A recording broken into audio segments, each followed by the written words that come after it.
Molt bon dia a totes i a tots. Jo no us puc veure, però suposo que vosaltres em vegueu i em sentiu perfectament.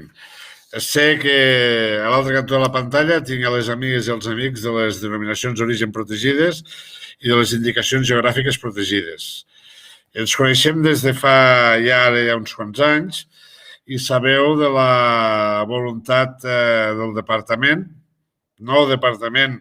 Aprofito per dir-vos potser per primera vegada a nivell oficial el nou nom, Acció Climàtica, Alimentació i Agenda Rural, així és com es dirà, ja veureu com evolucionarà en el futur, però hi ha coses que no canviaran amb aquest nou departament. I una és el compromís que hi ha per part de l'administració de la Generalitat en l'extensió, la promoció, la formació de les persones que treballen a l'entorn de les marques de qualitat europees.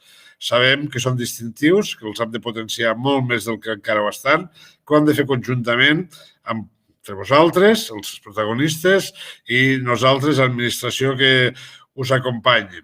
Avui us dono la benvinguda amb una xerrada, amb un seguit de xerrades. Amb alguns dels ponents potser els coneixereu, però veureu que totes les ponències són molt interessants, perquè el que es tracta és d'avançar, continuar avançant en donar-li un valor singular a les marques de qualitat, que per això les tenim, per aconseguir fer millor la seva promoció, per aconseguir generar més valor afegit, perquè en certa manera hi hagi més gent que es vulgui incorporar amb aquests distintius, complint, no pot ser d'altra manera, els termes que els consells reguladors marquen. Res més, que tingueu una molt bona jornada de treball. Veureu que l'organitza Prodeca, que és un organisme del DAR, que continuarà sent un organisme del la nova Conselleria d'Acció Climàtica, Alimentació i Agenda Rural, però això us ho dirà també el director de Prodeca, que tindreu l'ocasió de sentir durant la jornada d'avui. Res més, tots junts per continuar caminant i per assolir més èxits per les nostres marques de qualitat i per la gent que es dedica a generar valor afegit als productes digníssims i extraordinaris que fem a les nostres contrades. Molt bon dia a totes i a tots. Perdó. Passo a la Neus Balaguer, que no és de Balaguer, tot i que... No, soc de Gratallops, del Priorat, de Tarragona. Res, moltes gràcies. Perdó? No, un lloc també molt significat des del punt de vista de la qualitat. Oh, i tant. O vínica, més ben dit, però sí. Molt bé. I oli, molt bon oli, també. Res, moltes gràcies, Carmel. La veritat és que jo sí que abans de donar per iniciar el fòrum i presentar el primer ponent, m'agradaria una mica contextualitzar que aquest fòrum és un fòrum que organitzem a nivell regional de Catalunya, però que s'emmarca dins de les actuacions de la xarxa d'aliments de qualitat. Aquest és un projecte interregional cofinançat per la Euroregions Pirineus Mediterrània, que conjuntament amb el clúster biotecnològic i biomèdic de les Illes Balears i IRQUALIM, l'Institut Regional de la Qualitat Agroalimentària d'Occitània, estem implementant en aquest any i mig que ve, i en el que sobretot la nostra idea és poder, juntament amb altres, amb les dues EPs i IGPs, identificar aquells reptes, aquelles barreres que teniu i que podem tindre justament en comú amb aquestes dues altres regions. Dit això, sí que m'agradaria començar a presentar els nostres ponents. Abans, comentar-vos que, com ja haureu vist al programa, hem estructurat la jornada, que és de 2 hores, però esperem que s'us passi volant i que sigui molt interessant i molt participativa, perquè la idea és, hem creat 2 blocs, un primer bloc en el que abordarem els reptes i les oportunitats que presenten aquests segells de qualitat. Per això comptarem amb la participació de 3 experts que ens parlaran de 3 temàtiques força diferents, però que creiem que totes d'elles molt interessants. De fet, a l'hora de dissenyar aquest programa ens ha ajudat la Federació d'OPs i IGPs, que una mica ha fet d'interlocutor amb altres per intentar identificar quines temàtiques us semblaven més atractives i més interessants. I en aquest sentit, les temàtiques que hem identificat és tot el tema del vincle de la tradició amb la innovació, si és un vincle possible, si és un vincle que es pot donar, Després, una segona presentació que serà sobre el tema del packaging. El tema del packaging és un element molt important a l'hora de comercialitzar el producte, tenint en compte que cada vegada hi ha una demanda més gran de temes de sostenibilitat i que hi ha uns nous models familiars, doncs com podem donar resposta a aquests nous models i a aquesta nova demanda. I, finalment, una tercera presentació que tancaria aquest primer bloc de reptes i oportunitats, que seria sobre les oportunitats que presenta justament el blockchain en el sector agroalimentari. Comentar sobretot, abans de donar pas al primer expert, que durant totes aquestes tres presentacions, que les farem seguides, vosaltres teniu a baix un formulari en el que podeu anar enviant les vostres preguntes, d'acord? Les preguntes i qualsevol comentari que tingueu el podeu escriure allà i quan hagin acabat la intervenció de les tres persones, doncs les posaríem en comú la meva companya Laura Martí. Després, el que farem és Ara m'està sortint aquí un pop-up de la gent d'Equalim que ens estan saludant perquè també estan aquí, igual que gent del BioIP, del clúster de les Illes Balears. Res, ja per no allargar més i donar pas al primer ponent, sí que he comentat que hi havia un segon bloc, que serà aquest bloc de comunicació, i aquí farem com si es tractés d'una mica una conferència en la que hi ha diferents sales. Aquesta primera sala en la que estem ara és la sala gran, podríem dir, hi haurà aquestes tres ponències, farem el torn obert de preguntes i després us demanarem que cliqueu a un enllaç Zoom per optar-ne de poder anar a una altra sala. Aquesta altra sala és una sala que esperem que hi haurà el bloc de comunicació i sí que ens agradaria que fos una sala en la que ens podrem veure les cares, que també és com una mica necessari i s'agraeix, i poder fer una dinàmica una mica més participativa a l'hora de presentar la marca i la comunicació, la presentació aquesta. No us atabaleu perquè quan sigui el moment que haguem d'anar a aquesta sala ja us compartirem l'enllaç amb Zoom, vull dir que en aquest sentit cap problema. No m'allargo més, dono pas al primer expert que participarà. Ell és el Maurizio Crupi, ell és investigador de la Universitat de Maastricht i d'Alicant. Dic que el Maurizio ha fet un estudi que ha estat premiat per, m'ho he apuntat, l'European Community Trademark Association, i és un estudi justament que parla d'això, de com les DOPs i les IGPs no tenen per què perdre aquest vincle quan incorporen elements d'innovació. Estic parlant en català, he de dir que el Maurizio és italià, per tant, ell farà la seva presentació en castellà, i simplement donar-li pas. Espero que sigui molt interessant. Gràcies, Maurizio. Muchas gracias, Neus. Buenos días a todos. También quería agradecer a Prodeca por haberme invitado a este evento y siempre diría es un placer participar a un foro en que haya tantos expertos, pero también productores y representantes de los consejos para tener un poco esta perspectiva práctica que siempre hace falta a nivel académico y tal vez institucional. Como habían dicho Neus, hoy os voy a hablar un poco de mi investigación, de mi trabajo de los últimos 4 años sobre tradición e innovación. A ver, la primera vez que oí hablar de este tema, honestamente me quedé un poco sorprendido porque siempre pensé a las denominaciones, a las indicaciones geográficas como algo muy tradicional. Productos que tienen un vínculo muy estrecho con el territorio. Entonces no entendía bien cómo la innovación podía caer dentro de este esquema.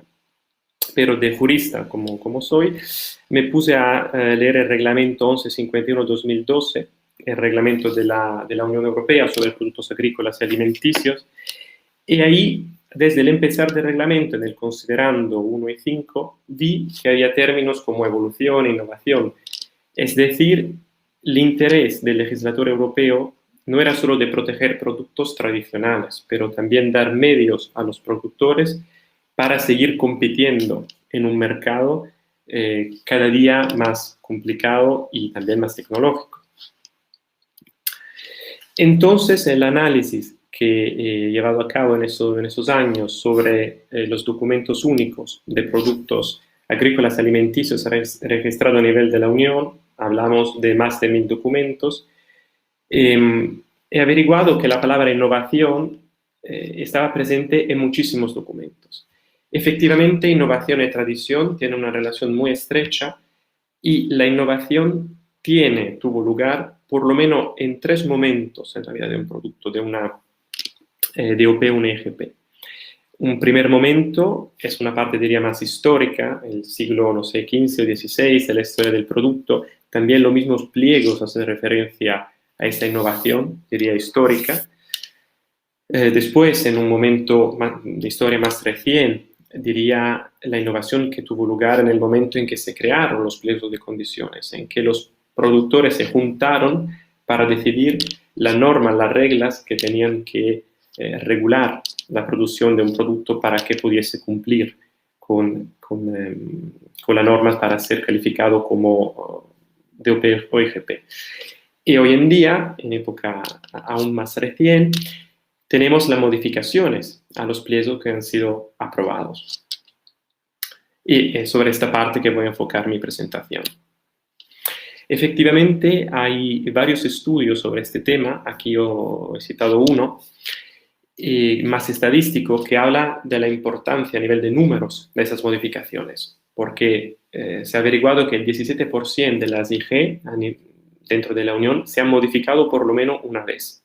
17% de 1.300 productos, ya podemos entender la importancia a nivel calitativo y cuantitativo de esas modificaciones. Modificaciones para productos transformados que ocurren un poco más que para productos no transformados, y tampoco tendría que sorprendernos el hecho que países como Italia, España y Francia hayan modificado sus pliegos más en relación a otros países, en relación a la grande tradición de denominaciones que tenemos en esos tres países.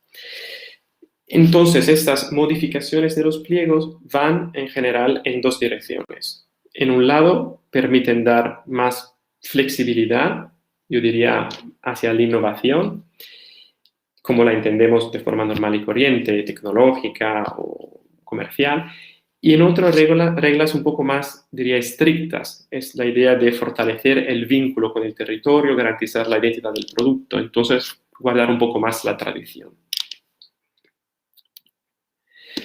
A nivel jurídico, siempre tomando en cuenta el reglamento 1151 del 2012, la parte de las modificaciones está regulada en el artículo 53, y aquí muy brevemente cabe señalar que tenemos tres distintos tipos de modificaciones. Tenemos modificaciones, diría, un poco más importantes, que son las que afectan directamente al vínculo. Por ejemplo, tenemos características esenciales del producto, el cambio del nombre del producto, una modificación del vínculo en sí, o se decide restringir o ampliar la zona geográfica de referencia de la denominación, o prácticas que pueden determinar restricciones al comercio del producto o de las materias primas. Por ejemplo, determinar que el lonchado para un jamón, por ejemplo, tenga que tener lugar en una determinada área geográfica. Esta podría determinar una restricción al comercio. Entonces, se tiene que justificar frente a la comisión de manera adecuada, explicando por qué esta fase tiene que tener lugar en el área geográfica y los problemas de control o de calidad que se tendrían si esta parte pudiese tener lugar fuera del área geográfica. También tenemos modificación de menor importancia, diría, que están definidas de forma negativa. Entonces, todo lo que no es una modificación importante es una modificación menor, y la diferencia aquí la tenemos a nivel procedimental. Es decir, en el primer caso, las modificaciones más importantes tienen que seguir el mismo proceso de registro de la denominación. En el otro caso, de una modificación menor, el papel de la Comisión, o diría más en general de la Unión Europea, es más pequeño, menos relevante, porque la Comisión simplemente tiene un plazo de 3 meses para señalar eventuales problemas. Si no señala ningún problema dentro de los 3 meses, la modificación se tiene que entender como aprobada. Entonces, eso permite que el proceso sea un poco más sencillo, diría. Y, en fin, modificación temporal, que es una modificación que no afecta directamente el pliego de condiciones, porque al final se trata de una situación limitada en el tiempo, debida a situaciones de medidas sanitarias, como la que estamos viviendo hoy en día, o relaciona un desastre natural o una condición climática completamente adversa. Un ejemplo entre las primeras denominaciones o indicaciones que pidieron una modificación temporal debido al COVID, por ejemplo, tenemos la mozzarella di búfala campana, que ha pedido poder utilizar no solo leche fresca, como era en el pliego de condiciones, pero también una leche conservada por evitar, obviamente, en esos días en que la cuarentena era muy estricta, se pudiese perder toda la leche. También cabe señalar que el reglamento actualmente en vigor está viviendo una transformación a nivel legislativo. En el nuevo reglamento se hablará de modificaciones de la Unión y modificaciones estándar, justo para destacar aún más el papel más importante de la Unión Europea en las modificaciones del primer tipo. Pero diría que en general no hay modificaciones particularmente relevantes en este caso. Entonces, me gustaría entrar un poco más en el fondo de mi investigación sobre las modificaciones de los pliegos. Se trata de un análisis de los pliegos de condiciones y sus modificaciones a nivel de la Unión Europea para todos los productos de la clase 1.2, que son los productos de carne transformada. Jamón, por ejemplo, aquí tenéis varios representantes de varios países de la Unión Europea. Entonces, he considerado todos esos productos, 59 DOP e IGP, que han tenido por lo menos un cambio a nivel de la Unión. Lo que hice fue de leer esos documentos y individuar cada vez que había un cambio la razón de este cambio. Esta es un poco una tabla que va a resumir mi trabajo. No voy a entrar en el detalle de todo, pero me gustaría señalar que se habla tanto de un proceso un poco más moderno, entonces una innovación como la entendemos de forma normal, pero también un proceso, diría, más tradicional.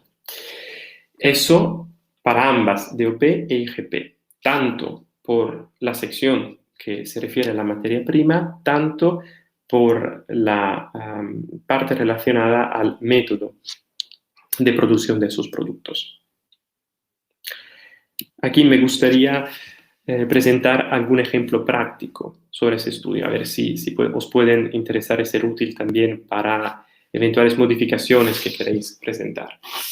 Bueno, un tema que era presente en muchísimos documentos era lo de dar una descripción más detallada. Entonces, la idea no era la de modificar de ninguna forma el vínculo con el territorio, pero tanto de corregir lo que podía ser un error material hecho en la primera versión del documento, o dar explicaciones adicionales sobre, por ejemplo, el método de obtención del capocollo di Calabria. Todo eso es presente en el diario oficial de la UE. Yo doy la referencia para cada producto, así que si estáis interesados ya podéis averiguar directamente. También tenemos otros cambios en relación, por ejemplo, a la materia prima. En este jamón francés podemos ver que los productores han pedido de incrementar de 3 kilogramos el peso de la canela en caliente. Evidentemente, por cada modificación se tiene que indicar el texto original del pliego de condiciones, la modificación que se quiere hacer y la razón, la justificación de esto. Aquí la justificación que han dado y que ha sido aprobada por la comisión es que efectivamente había un avance en términos de genética y alimentación que ha provocado un aumento del peso medio de los cerdos, y por esta razón los pliegos tuvieron que reflejar este cambio. También el tema muy importante es lo de la seguridad alimentaria o más en general un interés de los consumidores para una comida, diría, saludable. En este caso de este producto italiano, por ejemplo, se pide una reducción de las cenizas mínimas. ¿Por qué? Porque los productores han averiguado que había una tendencia constante a reducir la sal en los alimentos. Y poner este cambio en el pliego de condiciones fue muy útil para ellos, para poder también utilizar a nivel de publicidad, diría, el hecho que este producto tenía una baja contenida de sal. También tenemos cambios que quieren fortalecer el vínculo con la tradición y con el territorio. Por eso, ese es otro producto italiano en que se modifica el pliego para añadir una técnica, la del salazón en salmuera, que era utilizada tradicionalmente en la red de producción, pero también establecer un periodo mínimo de curación para cumplir con estándares mínimos también diría de calidad del producto. Y como último ejemplo, quiero destacar lo del cambio climático, que es un tema muy complejo y también muy importante. En este caso, el jamón de Teruel ha pedido de poder utilizar aparatos idóneos para mantener el adecuado grado termohigrométrico. Entonces, hablamos de aparatos mecánicos, ¿no? Al final de un sistema de condicionamiento que efectivamente va a afectar de alguna manera el vínculo entre el producto y el territorio, sobre todo por lo que se refiere al aspecto climático. Pero en la justificación, lo que el Consejo ha indicado muy claramente es que eso no va a alterar las condiciones ambientales, pero simplemente reproducir las condiciones medioambientales que existían y que existen para que sean las mismas en toda la instalación. Y por eso por parte de la Comisión no ha habido un problema en ese sentido. A ver, en conclusión, 4 puntos que me interesa destacar es que la innovación es uno de los puntos clave del sistema. Entonces, no solo se habla de tradición, pero también de innovación.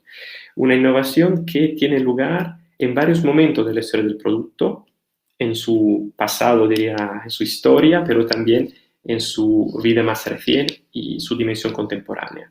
Y se refiere tanto a la DOP cuanto a las IGPs.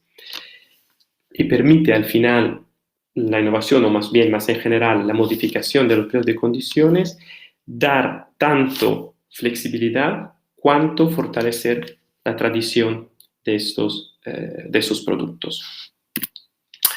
Y nada, ese es todo por mi parte. Me quedaré obviamente a disposición para cualquier pregunta en el chat, en vivo o también por correo, si tenéis alguna duda adicional. Gracias, Mauricio. La idea es, como comentaba antes, por favor, si teniu alguna pregunta, davant de la pantalla teniu un espai on podeu anar llançant les preguntes que la Laura al final doncs, anirà llançant a cada un dels ponents. Ara, a continuació, m'agradaria presentar a l'Àlex Brossa. L'Àlex Brossa és el director del clúster del packaging i ell ens parlarà de tot el tema del packaging. De fet, hem de disculpar que finalment el Xavier no podrà estar amb nosaltres. Era interessant que comptar amb la presència dels dos, però l'Àlex segur que ho farà molt bé perquè tots dos van participar en l'estudi que recentment s'ha publicat, que és un estudi que porta per nom el packaging del futuro. I han tret una sèrie de conclusions, de fet han tret unes no sé quantes tendències, 23, 29 tendències del packaging, i en aquest cas ell les centrarà molt en el que és el sector agroalimentari, que és el que ens ocupa. Àlex, tu mateix, endavant, moltes gràcies i quan vulguis. Gràcies, Neus, moltes gràcies per la invitació i a tot l'equip de Prodeca per poder presentar-vos aquí un estudi. Us comparteixo el document perquè el pugueu també anar seguint. I, com bé deia la Neus, això és un estudi que hem fet ara recentment, aquest any, i que el que fa és mostrar aquelles tendències de packaging que us explicarem nosaltres ara, aquelles que tenen més relació amb el món de l'alimentació i amb el món que aquí ens ocupa. Quan vam fer aquest estudi, vam analitzar 8 macrotendències que estaven afectant el conjunt de l'economia i ara les citaré, com he comentat a la introducció, que és la sostenibilitat, aquestes experiències que busquen tenir també els consumidors, la nova realitat, és a dir, tot allò que ens ha accelerat el coronavirus, un element que ja fa anys que ve i ara també s'accelera, com és la digitalització, aquell retorn a l'origen, que ens agrada als consumidors tornar amb amb aquelles coses de més autenticitat, el que li diem self-care, de cuidar el nostre benestar, propòsit, que les marques volem marques compromeses amb l'ètica i també amb la sostenibilitat, i el que li dèiem carpe diem, que als consumidors ens agrada utilitzar també els productes per socialitzar o també tenir una mica d'hedonisme en petites quantitats. D'aquestes macrotendències dèiem quines són les que impacten més en el món de l'envàs i embalatge i vam definir aquestes 3, com és la sostenibilitat, l'experiència i la nova realitat d'aquestes 8 macrotendències, i a partir d'aquí vam identificar a 23 tendències que les vam etiquetar en aquests 3 àmbits.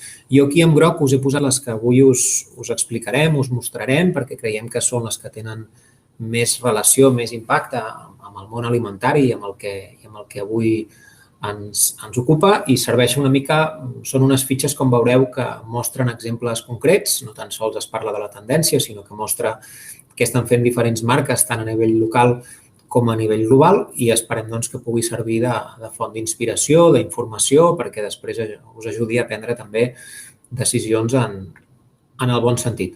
Comencem el primer bloc, que és el tema del packaging sostenible, on aquí hem identificat 4 macrotendències. Parlarem de reducció de plàstics, de materials sostenibles i de coses que aneu veient que ja van passant en el si de molts productes. I la primera tendència és una evidència. El mercat vol reduir plàstics. Hi ha marques fins i tot que parlen de l'estratègia de paperization, de passar tot allò que es pugui al paper. I, com veiem, aquí hi ha exemples com una marca italiana de pasta ha eliminat tot el plàstic, la finestreta, per fer productes 100% reciclables, o com Coca-Cola està assajant fer ampolles en paper. De fet, aquí a Catalunya tenim una planta industrial al sud del país, de Javil, que faran una inversió també per poder fabricar aquest tipus d'ampolles, i tota aquella estratègia que sigui en general de reduir plàstics és una tendència que demanda el mercat i que moltes d'aquestes marques, moltes de les marques estan mirant de substituir plàstic per paper en aquells casos que sigui possible. Compte perquè de vegades fer això cal fer-ho molt bé i analitzant tot el cicle de vida, perquè ens podríem trobar que la solució fos bona als ulls del consumidor però no fos més sostenible que l'anterior i, per tant, hem de vigilar si algú fa un canvi d'aquest tipus, però sí que és una evidència que el mercat està demandant limitar l'ús dels plàstics, sobretot tot allò que respecta plàstics d'un sol ús. La segona tendència que us volíem explicar referent a la sostenibilitat és la de materials sostenibles. De ben segur que els propers anys veurem molt recorregut en aquest àmbit. Aquí us hem posat 2 exemples. Una startup del Regne Unit, que és Notpla, que es va fer famosa perquè a la Marató del Regne Unit va repartir l'aigua dels corredors amb aquest envàs, que és un envàs que és comestible i, per tant, ja veiem com aquesta tecnologia és factible, envasar l'aigua i menjar-te-la amb el propi envàs.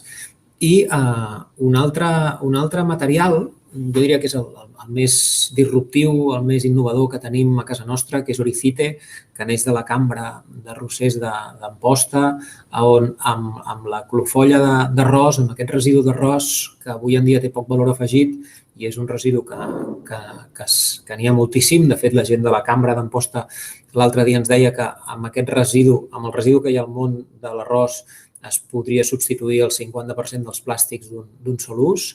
Han fet ja nombrosos materials, també envasos i embalatges que venen d'un residu i que alhora són reciclables. Per tant, de moment tot això s'està treballant a nivell de prototips, però veurem molt recorregut amb tot el que respecta a aquests nous materials els propers anys i ja estem veient inclús coses a mercat.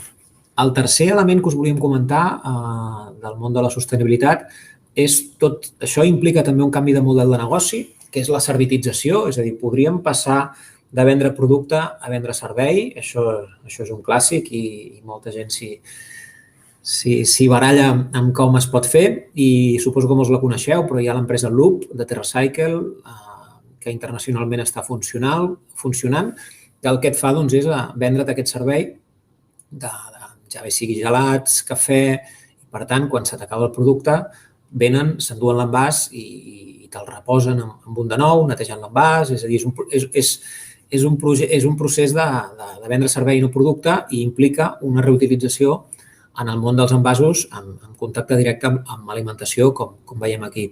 Després també ho estem veient en el món de les caixes, també. El que passa amb els palets de xep pot passar també en el món de futur de les caixes i facilitar tot el que és la logística, però pensem quines parts del nostre negoci pot anar com a servei perquè alhora, si això és així, també pot generar molta més recurrència i molta més vinculació amb el propi consumidor.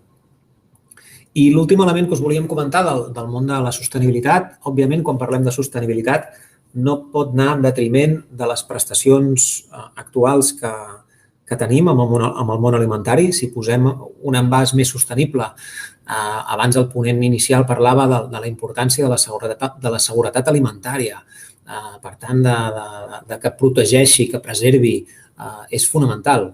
Quan introduïm un envàs més sostenible, també s'ha de tenir en compte que no vagi en detriment de prestacions com és la seguretat alimentària o com és la vida útil del propi producte. I aquí us posem alguns exemples com en el propi envàs es pot incorporar temes de nanotecnologia per antimicrobianes, per reduir l'oxidació, canvis d'humitat i, per tant, per poder conservar l'aliment fresc o fins i tot allargar la vida útil, com veiem aquí un exemple del iogurt. Amb tota aquesta presentació, si després us la comparteixen, tindreu els enllaços amb més informació en cada cas, però serveix això per traslladar que la sostenibilitat, els envasos més sostenibles no han d'anar mai en detriment d'elements tan importants com és la seguretat alimentària i la vida útil del producte, que és allà on es produeix l'impacte ambiental amb la generació de l'aliment i no de l'envàs.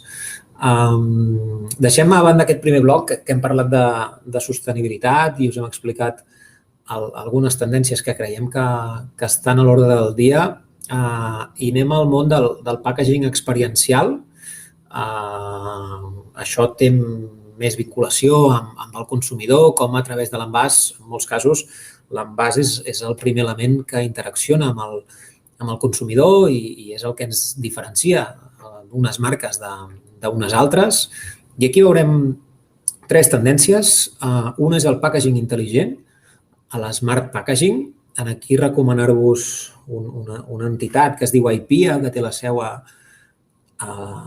Holanda, que agrupa molts exemples i molts fabricants on mostren solucions de smart packaging. Fins ara tot el que era el packaging intel·ligent s'ha introduït en altres sectors, com podria ser sobretot el sector sanitari, el món mèdic, per garantir la traçabilitat de l'envàs, per garantir que aquell envàs no s'ha obert, per garantir la logística de temes mèdics, que no s'ha trencat la cadena de fred, és a dir, i també amb segments més relacionats amb el luxe o amb segments més gourmet. Però a mesura que aquestes tecnologies es van democratitzant, es van fent escalables, baixen el cost, tindrà també aquest tipus de tecnologies de packaging intel·ligent ús en el món alimentari. Aquí veiem dos exemples d'etiquetes, com una empresa té una etiqueta que mesura la frescura d'aquell aliment i també una startup catalana que ha nascut de la Universitat de Barcelona, Color Sensing, com té una tecnologia de colors que permet mesurar una sèrie de gasos i en funció dels paràmetres d'aquests gasos mostrar un color diferent a l'etiqueta. Això pot ser visible pel consumidor o bé pot ser invisible pel consumidor i que només la marca hi tingui accés. De vegades hi ha certa por per part de la distribució, de donar informació al consumidor per dir, escolta, jo potser en algun punt de la cadena no ho he fet bé i no vull que tingui productes de primera i de segona en el meu lineal, però en la mesura que això es comenci a implantar i hi hagi gent que realment ho faci bé, jo entenc que serà un element també diferenciador i que el consumidor també ho demandarà. En el món alimentari, com us comentava, és un tema de preu. El tema de l'envàs i embalatge en el sector alimentació va molt apretat, però a mesura que aquestes tecnologies es vagin democratitzant i les economies d'escala permetin abatir el seu cost, doncs s'aniran implantant. De vegades no és el cost que té l'envàs, que potser a nivell unitari és més car que l'anterior, sinó allò que t'estalvia implantar aquesta tecnologia. Si no has de tenir logística inversa, devolucions, ruptures d'estocs, doncs de ben segur que la inversió amb l'envàs, aquests cèntims de més que això pot costar, et pot generar estalvi. Però jo recomano això, que feu una ullada a la web d'IPIA perquè ja comença a entrar en força aquestes tecnologies en el món alimentari. Un altre element del packaging experiencial, el segon element, li diem packaging interactiu. Tots tenim un mòbil a la butxaca. Els mòbils avui en dia diria que tenen més tecnologia que quan els americans van arribar a la Lluna i, per tant, doncs, es poden fer moltes virgueries a uns costos molt raonables. Aquí veiem dos exemples. Què fa Jack Daniels, com interacciona amb el consumidor per explicar el procés de fabricació del producte i tenir aquesta vinculació amb la marca, o un altre exemple de com amb aquest estri de cuina podem tenir el manual d'instruccions a través del mòbil, els dos amb tecnologies de realitat augmentada. Tot això veurem que és una tendència que va creixent, però com jo puc interaccionar amb el meu consumidor, si tenim un dispositiu mòbil, doncs és relativament senzill i fàcil de fer-ho. Ara, des del clúster, lligat amb aquestes dues tendències, hem fet un projecte amb el sector vitivinícola i el Centre Tecnològic Eurecat, on hem fet unes etiquetes amb tecnologia NFC, que és aquesta tecnologia que fem servir tots per pagar amb el telèfon, i com això, si s'acosta el telèfon en aquest cas a l'etiqueta, doncs pot donar una informació determinada al consumidor i per part del fabricant li pot garantir la traçabilitat a nivell unitari i no a nivell de caixa, de lot del producte, com passa en molts casos habitualment. Per tant, tot el que sigui generar interacció amb el consumidor veurem que és un element que també aquest any ha agafat força. Un altre element important a nivell d'experiència amb l'usuari, i aquí de vegades es contraposa amb el que és la sostenibilitat, és la transparència del producte. Els consumidors volen veure el producte, que és el que hi ha dins de l'envàs. I què és el que està passant ara en alguns casos? El que us comentava al principi, l'estratègia de reduir plàstics. Si reduïm plàstics, en molts casos es tendeix al paper. Quan posem paper no es veu el producte. Ara hi ha problemes a les Illes Balears precisament per això, perquè tenen una legislació molt avançada que està limitant tot el que són els envasos i embalatges d'un sol ús. Aquí a Catalunya també tenim la llei de residus sobre la taula, veurem com evoluciona, però segur que ens trobarem elements d'aquest tipus a futur a tot arreu. I clar, aquí passa una cosa, si limito els plàstics d'un sol ús i acabo posant materials que no són transparents, el consumidor no veu el producte i baixen les vendes. No tan sols baixen les vendes, sinó que pot ser que aquell nou envàs també et condicioni la vida útil del producte. Si poso una amanida amb una cosa que no és un plàstic, em dura menys. Si venc una amanida que té l'enciam una mica pensit, el venedor no ho veu, el comprador tampoc, baixen vendes, venem productes que no toquen. Això està passant a dia d'avui a les Balears i ens ho comenten les marques del canal Oreca, que com ho hem de fer, no? Si la legislació diu això, però a mi això em genera, a part d'un sobrecost, un problema, i alhora menys vendes perquè el consumidor no veu el producte. En definitiva, veurem segur nous materials que això sí que ho facilitaran, però la transparència, veure el producte, és un element important, i quan parlem de sostenibilitat, si podem també garantir doncs, aquesta transparència, ja bé sigui amb elements monomaterials, siguin plàstics o el material que convingui, doncs de ben segur que va millor tant per preservar l'aliment com per la interacció amb el consumidor. I finalment, el tercer bloc, hem vist el primer bloc de sostenibilitat, el segon de packaging experiencial, és el bloc que li dèiem del packaging en un món Covid. La crisi sanitària, que ara ja veiem llum al final del túnel, doncs ha accelerat una sèrie de coses que teníem damunt de la taula. En el món del packaging i també en el món alimentari hem vist diferents elements. Aquí us en ensenyem tres. El primer, tot el que és com els monodosis, tot el que són les monodosis, com els formats monodosis han anat a més, no? És a dir, l'oli, el ketchup, tots els que som consumidors de restauració hem vist com s'han multiplicat les monodosis per un tema de sensació de major seguretat. Però, clar, aquí us hem posat dos exemples. Amb la monodosis estem generant més envàs i embalatge i hem posat exemples de gent que fa monodosis però ho fa d'una manera sostenible, ja bé sigui el primer exemple com aquests prototips en base paper o bé aquest oli que es diu l'empresa Corium, que és empresa catalana, com està envasant des de fa temps ja amb un envàs monodosis i biodegradable l'oli amb aquestes petites quantitats. De fet, han col·laborat ara amb una empresa industrial i estan fent això, el mateix envàs amb ketchup, i és una innovació que properament sortirà a la llum, però tot el tema de les monodosis s'ha incrementat atenent la crisi sanitària. Quan anem a restauració, cadascú vol el seu producte i no compartir. Per això s'ha de fer bé, com us comentava, perquè tot el que són l'envàs flexible, els multicapa, a dia d'avui no reciclen i si aconseguim fer monodosis ben fets, millor que millor. La segona tendència d'aquest món Covid que s'ha accelerat és tot el que és el delivery. Penseu que el packaging per takeaway, ens deia una multinacional que opera aquí a Catalunya, que s'ha multiplicat per 2. Jo ho vaig trobar prudent, aquesta dada, però bé, en tot cas, ja s'ha multiplicat per molt tot el que és l'envàs per enviar aliment. La gent s'està acostumant s'ha accelerat tot el que és demanar el menjar al restaurant, anar-te'l a buscar o bé que te'l portin i menjar-ho a casa. I aquí veiem dos exemples, com des de Pizza Hut als Estats Units, pel tema de la pizza ja estan fent uns envasos compostables i que alhora també vagi bé a nivell logístic fer les entregues.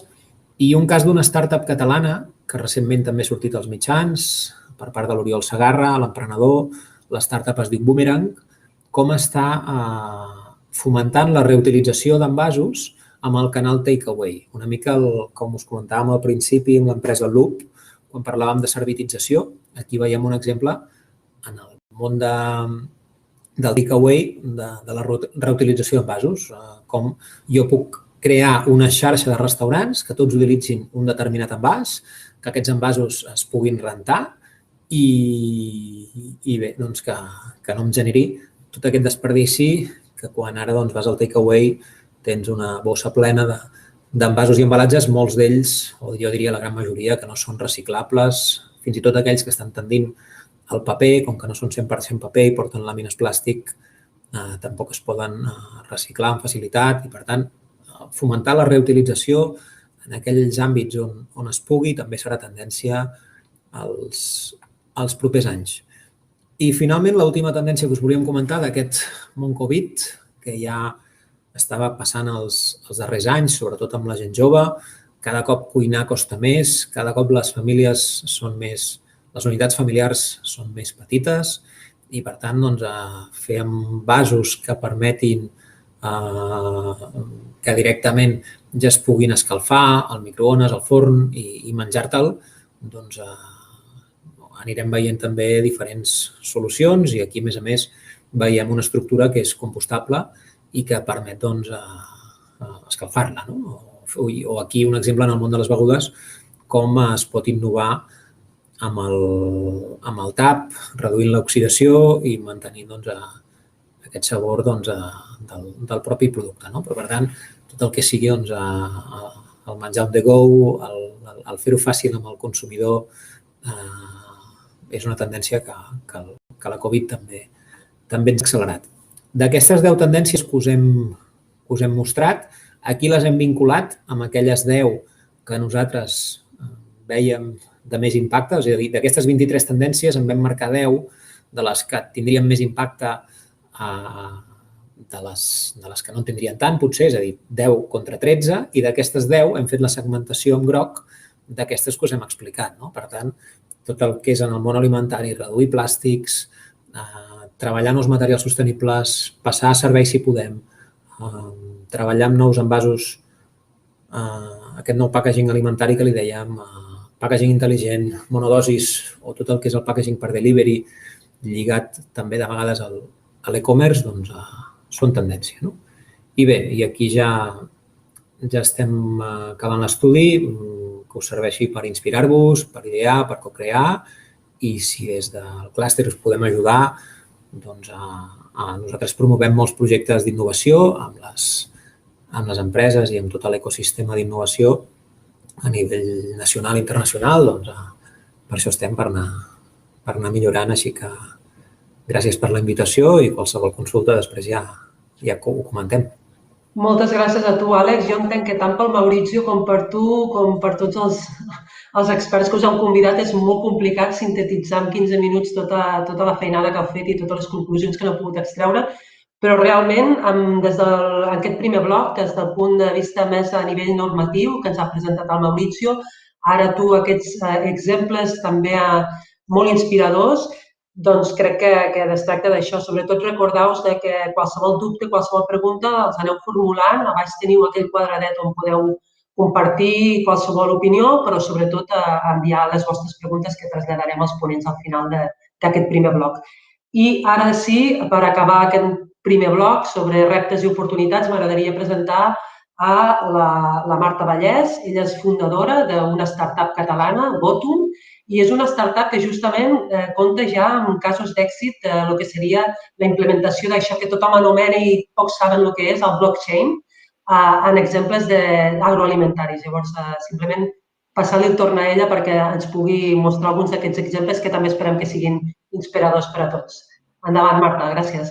Hola, bon dia a tots i gràcies per invitar-me a poder explicar-vos amb una estona breu el que fem a Votum i els beneficis de la tecnologia blockchain pel sector agroalimentari, que crec que independentment de la dificultat que pugui pensar la gent blockchain, això que és tan difícil, no és tan difícil si li veiem l'aplicabilitat a la tecnologia, que és per el que es necessiten les tecnologies. Jo sempre dic que no sabem explicar què és internet, però sí que sabem per què s'utilitza. Doncs amb blockchain, que és una altra tecnologia també molt similar, on es guarda informació, és important saber quins beneficis té i per què s'utilitza. I en aquest cas, pel sector alimentari, agroalimentari, que és el que ens dediquem a Votum, que tenim una plataforma de traçabilitat i certificació de dades en blockchain. Per començar, jo crec que és bo fer unes preguntes de reflexió, és a dir, t'imagines una plataforma que t'ajudés a reduir el frau alimentari, que poguessin d'una manera més eficient optimitzar costos i evitar reclamacions, que amb el sector perecedero sobretot n'hi ha molt, alguna que poguessin demostrar l'excel·lència d'un producte, si un producte és premium, si és ecològic, un producte és d'alguna denominació d'origen, d'una IGP, o identificar un lot en segons, amb una plataforma que diguéssim, ostres, hi ha una alerta alimentària, no tenim que treure tots els lots de tots els supermercats espanyols perquè costa molt d'identificar quins són, sinó que hi ha una plataforma que en segons identifica quin lot i on està i ho retires. Això és el motiu perquè Walmart, la cadena de supermercats més gran dels Estats Units, va començar a utilitzar la tecnologia blockchain perquè els costava, eren pèrdues milionàries quan hi havia un cas d'alerta alimentària a retirar els lots. Poder garantitzar el benestar animal, o tenir un sistema de traçabilitat simplement que permeti als consumidors saber totes les fases del producte, per on ha passat. Això t'ho permet una tecnologia com el blockchain, que et dona confiança, transparència i seguretat en les dades. La informació que està al blockchain no es pot modificar, és immutable. Si es modifica, deixa rastre. És la notarització digital de la informació. A internet tot es pot modificar, Excel, PDFs, mails, un Word, un PowerPoint, les coses que utilitzem a internet es modifiquen. Les coses que posem al blockchain queden registrades i no es poden modificar. Això és el que a nivell de processos de traçabilitat és el que li dona aquesta força, aquesta seguretat que fins ara no hi havia una tecnologia que t'ho permetés. I això juntament amb altres tecnologies com IoT, Internet of Things, que és la sensorització, la informació que s'agafa dels sensors es puja al blockchain i això et dona la seguretat absoluta i la transparència de les dades pel sector agroalimentari o pel supply chain. Nosaltres tenim una plataforma de traçabilitat que permet certificar l'origen, les identitats digitals, totes les parts per on ha passat un producte, totes les parts que es vulguin traçar, des de l'origen fins que arriba al client final, com us ensenyaré més endavant. Es tracta de poder demostrar la història, l'autenticitat d'un producte, la història d'un producte, els passos, les certificacions, tota la informació que es pugui d'una manera completament fiable, no perquè es posa a una pàgina web que el productor posa el que vol o no. No, està en el blockchain, no es pot modificar, no es pot rectificar. Llavors, és donar una informació 100% segura. Cada vegada més la Unió Europea, tots els països, els governs, ja estan implantant el Farm to Fork, on està tot el tema que es demana aquesta seguretat de la traçabilitat en blockchain. I a part d'això, cada vegada més, com ara us ensenyaré, els productors, els distribuïdors, els fabricants estan a implantar aquest tipus de tecnologia als seus processos de traçabilitat. Cuidado, no reinventem processos de traçabilitat. Totes les empreses tenen el seu procés de traçabilitat, uns més digitalitzats que altres. Simplement es tracta del procés que ja hi hagi, donar-li aquesta notarització, aquesta confiança, aquesta transparència de les dades que fins ara no la teníem. Quins beneficis obté el productor o el fabricant? Enforteix la imatge de marca, dona transparència al consumidor, garantia de qualitat, es poden estalviar de costos i control en temps real de la cadena alimentària. Exemples de clients que estan utilitzant la nostra plataforma i que, en fi, estan utilitzant la tecnologia blockchain per processos de traçabilitat. Per exemple, tenim a Bimbo Mundial, que ja està utilitzant el pan blanco, que és el pan de molde normal. Encara que sembli estrany, Bimbo és una empresa de centrals mexicana i els seus principals països són Latinoamèrica. A Latinoamèrica, el pan blanco, que és el pan de molde que tenim nosaltres, és un producte falsificat. Les empreses falsifiquen el pan Bimbo de nosaltres de tota la vida, li posen la mateixa etiqueta, falsifiquen, posant-li uns productes a sobre, uns ingredients en els quals no són tampoc els recomanats i els que eren el pan blanco de Bimbo. Llavors, Bimbo, amb la lluita contra aquest frau i voler garantitzar el seu consumidor final, que estan consumint un producte Bimbo i amb els ingredients que té el pa, van decidir començar a treballar amb traçabilitat en blockchain, perquè era l'única plataforma que els permetia aquesta traçabilitat segura. Un altre exemple. Aquí tenim Caladero, que és el proveïdor de peix de Mercadona. Si tinguéssiu temps, el que passaré ràpid perquè no tenim molt temps, podem compartir també la presentació. Si llegiu aquest QR, és un QR d'un exemple que hi ha a una bandeja, una safata de peix de Caladero. Caladero fa tot el peix de Mercadona. Caladero, l'interès de fer la traçabilitat en blockchain és per control de proveïdors. Caladero compra mils de contenidors de peix de tot el món i què els hi passa? Que hi ha molt frau. El peix és el producte més falsificat del món. Per lluitar contra aquest frau necessitaven una plataforma que els hi pogués garantitzar l'origen del producte que compren, la qualitat, el proveïdor, tota la informació, tot el procés, el control de temperatura, el control el temps, la cadena logística, etc. I tot això donant-li aquesta capa de la tecnologia blockchain ho han pogut aconseguir. Ara, quan compren un contenidor d'atún rojo del Mediterrani, és atún rojo del Mediterrani, i no com abans que els hi podien posar un contenidor dintre amb atún teñido de Namíbia. Borges, la traçabilitat de l'oli d'oliva, ell sobretot per impulsar de manera inicial les seves marques i els seus productes a Walmart als Estats Units per guanyar quota de mercat, tenien clar que tenien que oferir la seva informació en blockchain, en tecnologia blockchain, garantitzant l'origen dels seus productes Hortali, en aquest cas, i del seu oli d'oliva. Calconut, una empresa de les principals espanyoles exportadores de fruits secs. Què li passa a Calconut? Que si compren nueces de Califòrnia volen tenir clar que són nueces de Califòrnia i garantitzar als seus clients que el que estan comprant és nueces de Califòrnia i nueces de Califòrnia. D'aquesta manera, tota la traçabilitat dels proveïdors, amb tot el control dels proveïdors, han aconseguit poder garantitzar al seu client final el producte. Edenfresh és un consorci d'exportadors de fruites espanyols. Són 8 exportadors dels principals de diferents productes, taronges, llimones, fruitadors, etc. Ells, per garantitzar els seus productes d'una manera inicial, les taronges ecològiques, després les magranes d'una denominació d'origen concreta, etc.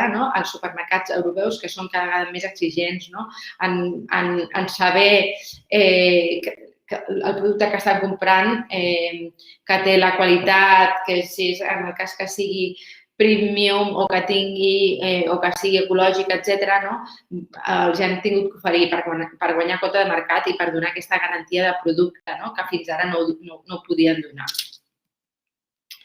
Un cas molt xulo, fet a Catalunya, que és aquí a Catalunya és perquè se'ls coneix més, sempre es diu, els dos Montsoliu, i que vam fer en Prodeca fa unes setmanes una presentació conjunta. El Montsoliu és una empresa familiar de granges ecològiques de Girona, d'ous ecològics. Fan el pinso ecològic, gallines ecològiques, tot el procés, a part frescura dels ous. Ells agafen els ous a les 6 del matí de les gallines i al migdia estan a Barcelona. Tot això ho volien garantitzar, ho volien demostrar.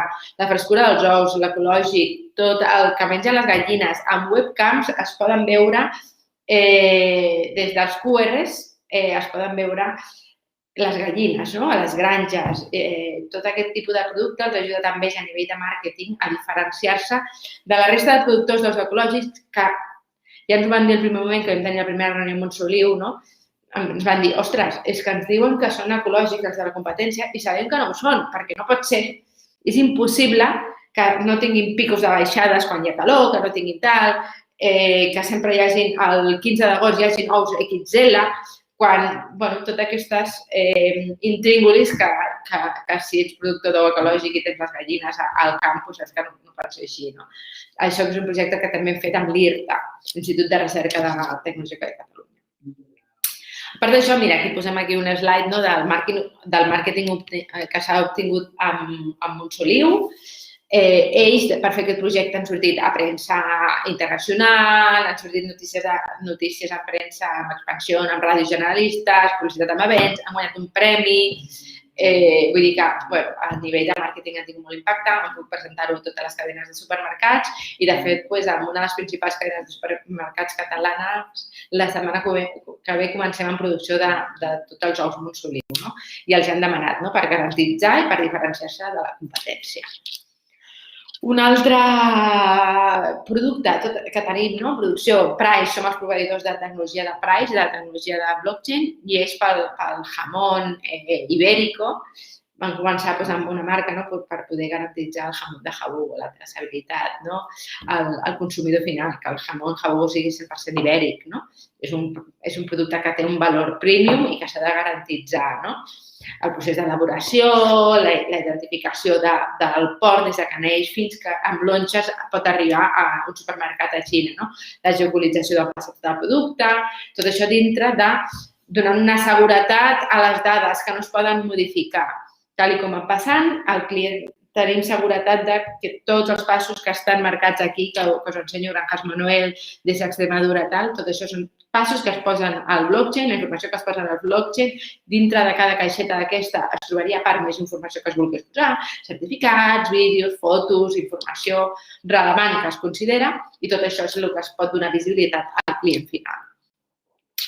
I, bueno, aquests han sigut una mica uns casos d'ús, perquè veieu, aquí estem més a la conferència avui estem enfocats més a denominacions d'origen en concret, IGPs, en el qual la tecnologia blockchain, per poder demostrar als socis de les DOs o de les IGPs que els productes tenen aquest origen, doncs blockchain és una plataforma, una tecnologia perfecta per això. Nosaltres som una startup catalana, vam fundar fa 3 anys, catalana i americana, també tenim filial als Estats Units i fem processos de traçabilitat de tecnologia blockchain i ja molt especialitzats en sector alimentació. Una pregunta que segur que us fareu. Això que sembla difícil, com us he ensenyat, ho estan aplicant des d'un bimbo mundial, que tenen departaments d'innovació, que estan molt digitalitzats, etc., a uns ous Montsoliu o uns productors de taronges, gent que no té formació, que des del camp, només amb un smartphone, pot anar pujant la informació al blockchain i garantitzar tot aquest procés i aquesta digitalització d'una manera molt senzilla. Hem sigut la startup més premiada a Espanya el 2020 i aquests són alguns dels premis. El més guai, el president del govern i el rei d'Espanya que ens van donar, millor empresa d'innovació, millor empresa agrotec per expansió, hem sigut la startup amb millor puntuació pel govern espanyol, pel CEDETI i alguns premis més, que no sé per què som una startup i ho tenim que posar, I, moltes gràcies. He intentat anar ràpid, ser breu i qualsevol pregunta que tingueu o si voleu que us fem una exclusió una mica més concreta per una DO concreta, els beneficis que tindríem pels socis, doncs estaríem encantats de poder fer-ho. Teniu el meu contacte si no podeu demanar a Prodeca i si no, ara ve el torn de preguntes. Moltes gràcies a tots. Moltíssimes gràcies, Marta. Moltes gràcies, de fet, també al Maurizio i a l'Àlex. Per no extendre'ns, farem un parell de preguntes que hem rebut durant la sessió. Una para ti, Maurizio, la primera. ¿Cómo afectan a los elaboradores de un producto con IGP las modificaciones de los pliegos? Bueno, muchas gracias por la pregunta, que efectivamente es muy interesante. Porque, como he dicho muy rápidamente en la presentación, dentro de esos pliegos y sobre todo los documentos únicos que están a nivel de la Unión Europea, solo tenemos información sobre el producto en sí. Entonces, el nombre, materia prima, método de producción, vínculo con el territorio es una parte muy importante donde se ponen muchísimas páginas. Pero no hay mucha información sobre el uso de este IGP o DOP como ingrediente, por ejemplo, para otro producto. Ahí toda la información que tenemos la podemos entender de forma, diría más bien, indirecta. Entonces, poner un periodo de curación más largo para un queso o otro tipo de producto, evidentemente, determinará, puede ser un coste de producción más grande para el utilizador, o el empresario que va a adquirir este IGP o DOP para producir otra tipología de productos. También utilizar distintos más tecnológicos podrá aumentar la cantidad de DOP y IGP producidas dentro de la misma zona geográfica. Entonces, determinar una reducción del precio para este empresario que va a comprar esos productos. Y también una parte en que podemos ver bastante información es la del packaging. Por eso voy un poco a hacer un enlace con una presentación del mismo panel, en que vemos en que el interés es más hacia, diría, casi al consumidor final. Entonces, hacer porciones más pequeñas, entonces un packaging con menor cantidad de producto de OP y IGP, y no tanto pensada por otros empresarios que están dentro, diría, de la misma cadena para producir otra tipología de productos. Eso sería, creo, una óptima idea cuando se piensa la modificación de los pliegos, ir a ver no solo instituciones y eventualmente los consumidores, pero todos los stakeholders, todas las personas que están dentro de esta cadena, aunque sean fuera de la zona, que utilizan este producto de OPGP y ver cuáles son un poco, diría casi, sus necesidades para seguir produciendo y utilizando esos productos. Espero que esto haya contestado la pregunta. Gracias. Perfecto, Mauricio. Muchísimas gracias por tu respuesta muy clara y concisa.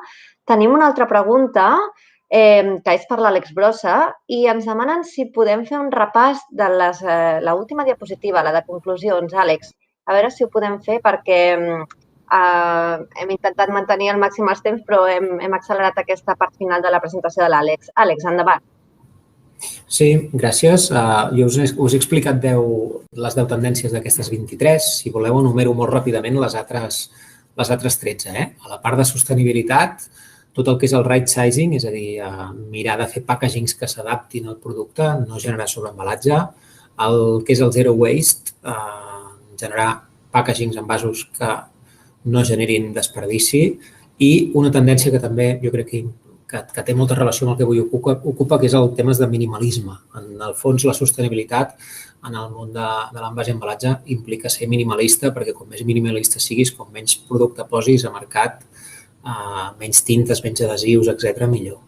Pel que respecta al packaging experiencial, no hem comentat tot el que és la gamificació, sobretot això té sentit per al públic potser més infantil o més jove, tot aquest packaging gamificat, com puc interaccionar jugant amb l'envàs, el vintage 2.0 que li diem, que és com aquell packaging ens retorna als orígens. Temes de personalització, ho hem vist amb diferents marques, com ens posen el nostre nom i com es pot personalitzar a l'envàs, també està passant en el món mèdic.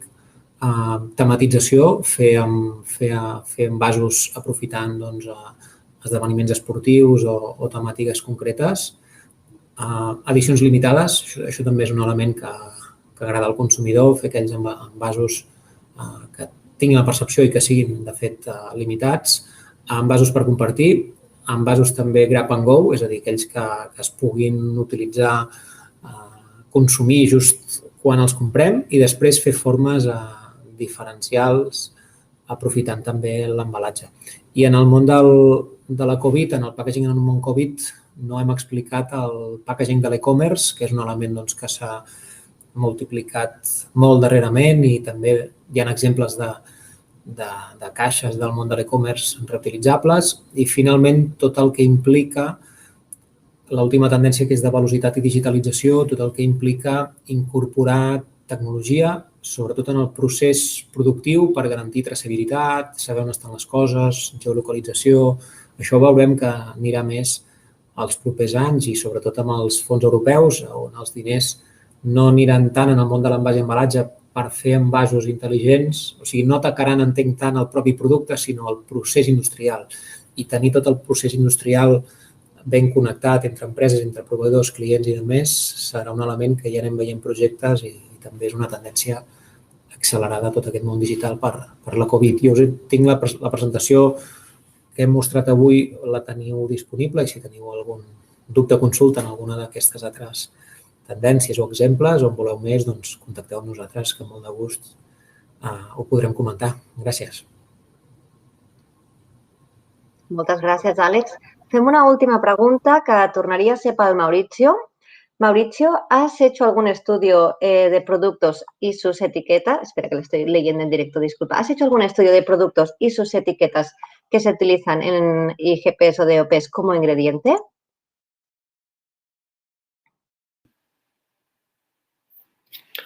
Muchas gracias. No he estudiado directamente este aspecto, era más sobre el vínculo entre producto y territorio, el uso de la DOP y IGP dentro de la dimensión de la Unión Europea. Entonces no me he enfocado directamente sobre los ingredientes. Gracias. Perfecto, muchas gracias. Pues hasta aquí les preguntes. En qualsevol cas, ja sabeu que ens podeu contactar o a través de la Federació de DOPs i IGPs o directament a Prodeca per si voleu seguir informant-vos o tenir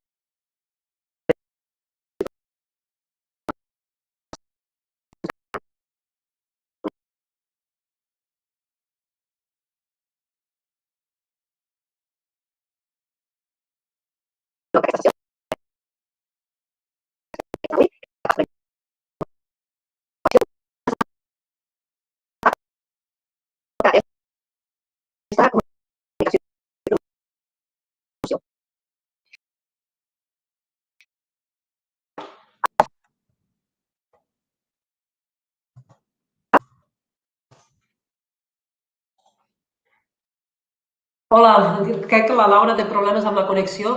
Bé, en tot cas, dius que donem per tancat aquest primer bloc i passaríem a un segon bloc, com us hem comentat, que ens agradaria que fos un bloc una mica més participatiu, ens veurem les cares, i per això hem habilitat un enllaç Zoom que trobareu just davall d'on hi ha el qüestionari. Heu de clicar a l'emoticona de Zoom i des d'allà us redireccionarà en aquesta sala que hem creat. És una sala en la que ens veurem les cares i en la que l'Àlex Torrens, expert en comunicació i marca, ens farà una presentació i una posterior dinàmica en la que esperem que tots ens puguem sentir lliures i opinar. Sisplau, us demanem, si voleu no cal que tanqueu aquest enllaç, podeu clicar directament a l'enllaç de Zoom i espereu una miqueta allà perquè pot ser que tardem en connectar-nos, d'acord? Doncs res, ens veiem a la sala de Zoom. Fins ara!